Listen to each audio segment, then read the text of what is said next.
ఈ యొక్క కార్యక్రమానికి విచ్చేసిన మన కౌన్సిలర్ అమ్మ గారు, యాదమ్మ హనుమంతు గారు ఈ యొక్క కార్యక్రమాన్ని ఉద్దేశించి మాట్లాడాల్సిందిగా కోరుచున్నాము. ఒకవేళ మేడంకి ఇబ్బంది ఉంటే సార్ అయినా మాట్లాడవచ్చు. హనుమంతు గారు, క్లాప్స్. వేదిక మీద ఉన్న పెద్దలందరికీ నమస్కారం. ఇక్కడ ముందు కూర్చున్న అమ్మలక్కలు, మా సోదరులు, మాకున్న పెద్దవాళ్ళు కూడా అందరికీ నమస్కారం. చాలా విషయాలు చెప్పారు, అందరికీ చెప్పారు, అమ్మలక్కలు చెప్పారు, ఇక్కడున్న పెద్దలు కూడా చెప్పారు. మనం ఎంతసేపు ఉన్నా మనం ధర్మాన్ని పాటించాలి, మనుషులంతా ఒకటనే భావన ఉండాలని అంటున్నాం, కరెక్టే. కానీ అది మనం ఎప్పుడు సాధ్యమంటే మన పిల్లలకు, మన చుట్టుపక్కల ఉన్న వాళ్ళకు మనం తెలిపితే, దానికి నచ్చ చెప్తే దాన్ని మనం పాటించడం వల్ల అవుతాం. మా పక్కనే చర్చ్ ఉంటుంది, మేము హిందువులం. ఆ చర్చిలో వచ్చినప్పుడు కొంచెం సౌండ్ ఎక్కువ అది అయితే ఏం రా నాయన వీళ్ళు సండే సెంటర్లు పెడతారు అంటారు. మన గుళ్ళ దగ్గర గణేష్ చతుర్థి ఉంటుంది, ఇంకేదో పూజలు ఉంటాయి, మనం కూడా సౌండ్ పెట్టుకుంటాం. ఇది వాస్తవంగా అది ఆ పండుగ ఈ పండుగ ఇప్పుడు 3 సార్లు 4 సార్లు మధ్యలో కూడా నమాజ్ చేస్తారు. అంటే ఎవరి ధర్మం వాళ్ళు పాటించడం తప్పు కాదు.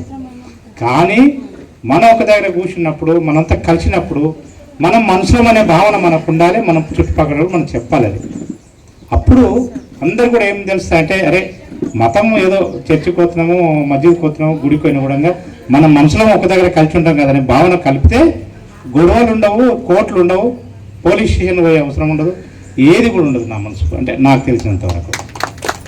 కనుక ఎవరు కూడా మనుషులు, ఇందాక ఒక అమ్మ ఒక సార్ చెప్పినాడు, ఇక్కడ బాబు చెప్పినాడు, మనం ముందు ఉన్న వాళ్ళని చూడకూడదంట. మనం ఎక్కడి నుంచి వచ్చా అంటే కింది స్థాయి నుంచి ఉంటారు కొంత పాప, ఏం దిక్కులేను పూరి కూర్చుంటుంది, లేకపోతే స్నానం ఏదో కూర్చి పాచి పని అక్కడక్కడ చేసుకొని ఇంత అన్నం తెచ్చుకొని పిల్లలు వాళ్ళు తిని శీతకాల్లో ఏదో తాగి పండుకుంటారు. వాళ్ళు ఎంత ప్రశాంతంగా ఉంటాయంటే వాళ్ళకి ఈగలు కలుస్తాయి, దోమలు కలుస్తాయి, ఫ్యాన్ ఉండదు, లైట్ సరిగా ఉండదు. ఆ గుడిసెలో పూరి గుడిసెలో అన్ని రకాల మురికే ఉంటుంది. వాళ్ళు కట్టే బట్ట కానీ పండుకునే దుప్పటి కూడా సరిగా లేకుంటుంది. వాళ్ళకి ఏ రోగం ఉండదు. ఏంది కారణం? భగవంతుడు. ఏమి దిక్కు లేనికి భగవంతుడే దిక్కు. మనకు ఫ్యాన్ ఉంటుంది, ఏసీలు ఉంటాయి, మంచి బట్టలు ఉంటాయి. మనొక పూట మనకు మంచి సబ్బు లేకపోతే స్నానం చేసిన వాళ్ళు సబ్బు లేదు నేను స్నానం చేసుకుని అనే వాళ్ళు కూడా ఉంటారు. మరి వాళ్ళకు మనకు వాళ్ళు మనుషులే, మన మనుషులు తేడా ఏంటంటే ఏమి దిక్కులోనికి దేవుడే దిక్కుడు, భగవంతుడే దిక్కు, అల్లనే దిక్కు, క్రైస్తవుడు దిక్కు. కనుక ఆ భావన మనలో ఎప్పుడు ఉండాలంటే ప్రతి మనిషి కూడా ఏదైనా చిన్న చిన్న పొరపాటు జరుగుతాయి, భార్య భర్తలు కొట్లాడుకుంటారు, పక్క పాలోడు కొట్లాడుతుంటాడు, వేరే పిల్లలు అట్లా కాదురా తప్పు అని మనం దాన్ని ఖండియాలి. కానీ మనం అట్లా కాదని ఖండిస్తే అది మాట నా కొడుకు తప్పేంటి, నీ పిల్లలే తప్ప అని మనం దాన్ని ఎంకరేజ్ చేస్తే వీడు ఇంకోసారి మన పిల్లలు ఇంకో పోయి కొట్లాడుకుంటుంటాడు. చిన్న చిన్న ఉదాహరణ చెప్తున్నా. కనుక ఎప్పుడైనా మన నిజ జీవితంలో మనం నిజంగా కొన్ని పాటిస్తే మన ధర్మాన్ని కాపాడిన వాళ్ళం అవుతాం, మన దేశాన్ని కానీ, మన ఊరును కానీ, మన సమాజాన్ని కూడా మనం కాపాడిన వాళ్ళం అవుతాం. కనుక ఈ శాస్త్రం అంతా, ఈ ధర్మం అంతా కూడా ఏం చెప్తుందంటే మానవ జాతి అంతా కూడా సుఖ సంతోషాలతో ఉండాలి, ప్రేమ భావకతో ఉండాలి, మంచిగా కలిసిమెలిసి ఉండాలని చెప్తుంది అదన్ని ధర్మాలు కూడా. కనుక చాలాసేపు అయింది.